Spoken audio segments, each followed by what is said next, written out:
Video எடிட்டிங்ல software பத்தி நிறைய விஷயம் நம்ம சேனல்ல பார்த்துட்டு இருக்கோம். சாஃப்ட்வேர் விட ஹிஸ்டாரிக்கலா ஏஸ்தெட்டிக்கலா நிறைய விஷயம் இருக்கு. வரலாறு மிக முக்கியம் அமைச்சரே. வீடியோ எடிட்டிங் ஹிஸ்டரியில ஒரு இம்பார்ட்டன்டான பர்சன் பத்தி தான் நீங்க பார்க்க போறோம். லிவ் குலோஷோவா. லிவ் குலோஷோவா யாரு, அவருக்கும் வீடியோ எடிட்டிங் ஹிஸ்டரிக்கும் என்ன கனெக்ஷன் இருக்குன்னு பார்க்கலாம் வாங்க. அதுக்கு முன்னாடி இந்த மாதிரி வீடியோ எடிட்டிங் ரெலவென்ட்டான வீடியோஸ் பார்க்க நம்ம சேனலை சப்ஸ்கிரைப் பண்ணிக்கோங்க. லிவ் குலோஷோவா வந்து 1899ல சோவியத் சினிமால ஒரு இம்பார்ட்டன்ட் டைரக்டராகவே ஒர்க் பண்ணிட்டு இருந்தாரு.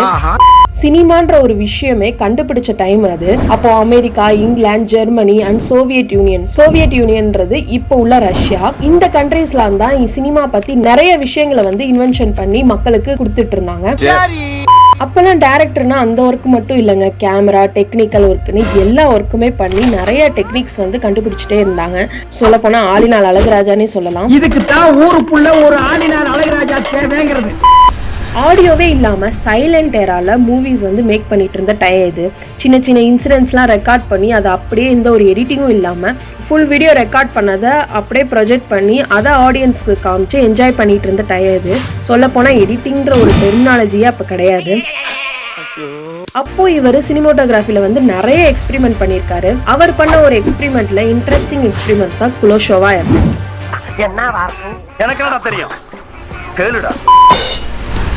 குலோஷோவா எஃபெக்ட்ன்றது ஒரு சோவியட் ஆக்டர் இவானோட ஃபேஸை வந்து இவர் ஆல்ரெடி க்ளோஸ் அப் ஷாட்டாக எடுத்து ரெக்கார்ட் பண்ணி வச்சிருந்திருக்காரு. அதோட அடுத்து என்ன ஷாட்டை வைக்கிறப்போ எப்படி ஃபீல் ஆகுதுன்றத எக்ஸ்பெரிமெண்ட் பண்ணணும்னு நினச்சிருக்காரு. இந்த இவான்ற ஆக்டரோட க்ளோஸ் அப் ஷாட்டை எடுத்துட்டு நெக்ஸ்ட் பார்த்தீங்கன்னா ஒரு கேஸ்கெட்டில் ஒரு குழந்தை இறந்த மாதிரி படுத்திருக்க மாதிரி ஒரு ஷாட் எடுத்திருக்காரு. ஸோ இவரோட க்ளோஸ் அப்பு கரெக்டாக ஐலைன் வந்து அதில் போய் பார்க்குறப்போ இவரை அந்த இழந்த குழந்தைய பார்த்துக்கிட்டு இருக்க மாதிரி ஒரு ஃபீல் கிடச்சிருக்கு. இதே மாதிரி ஒரு சூப் பவுல் வச்சு நெக்ஸ்ட் ஒரு ஷாட் வச்சுட்டு இந்த ஆக்டர் வந்து அந்த சூப் பவுலை பார்க்குறப்ப பசியில் வந்து ஃபீல் பண்ணுற மாதிரி ஒரு எமோஷன் கிடச்சிருக்கு. அடுத்து பார்த்தீங்கன்னா இந்த ஆக்டரோட சேம் க்ளோஸ்அப்பே வச்சுட்டு ஒரு பொண்ணு வந்து கோச்சில் படுத்திருக்க மாதிரி ஒரு ஷாட் இருந்திருக்கு.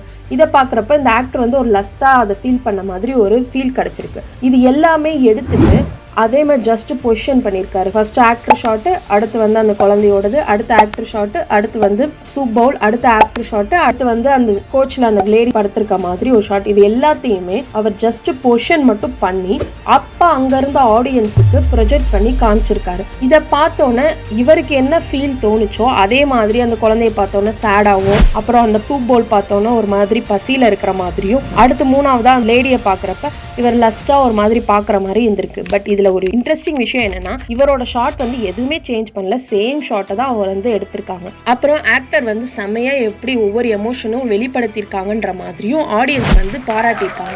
அப்பதான் குலோஷோவுக்கு ஒரு ஷாட்டோட பவரும் அதை வந்து நம்ம பிரிக்ஸ் மாதிரி ஒன்னோட ஒன்று இன்ட்ராக்ட் பண்ற மாதிரி வைக்கிறப்போ ஆடியன்ஸ்க்கு எவ்வளோ பவர்ஃபுல்லாக அது தெரியுது, எவ்வளோ ஒரு ஐடியா கொடுக்குது.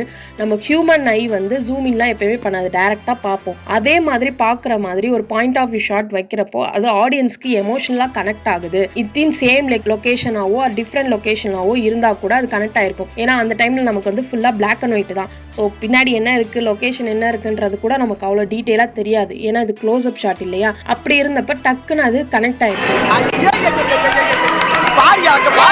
இந்த எக்ஸ்பெரிமெண்டோட நேம் பேர் தான் குலோஷோவா எஃபெக்ட். இதுக்கும் எடிட்டிங்க்கும் என்ன சம்பந்தம்னு உங்களுக்கே புரிஞ்சிருக்கும். ஷார்ட்டை வந்து ஜஸ்ட் பொசிஷன் பண்ணி நம்ம பிரிக்ஸ் மாதிரி அலைன் பண்றது தான் எடிட்டிங்கோட பேசிக் டெக்னிக்.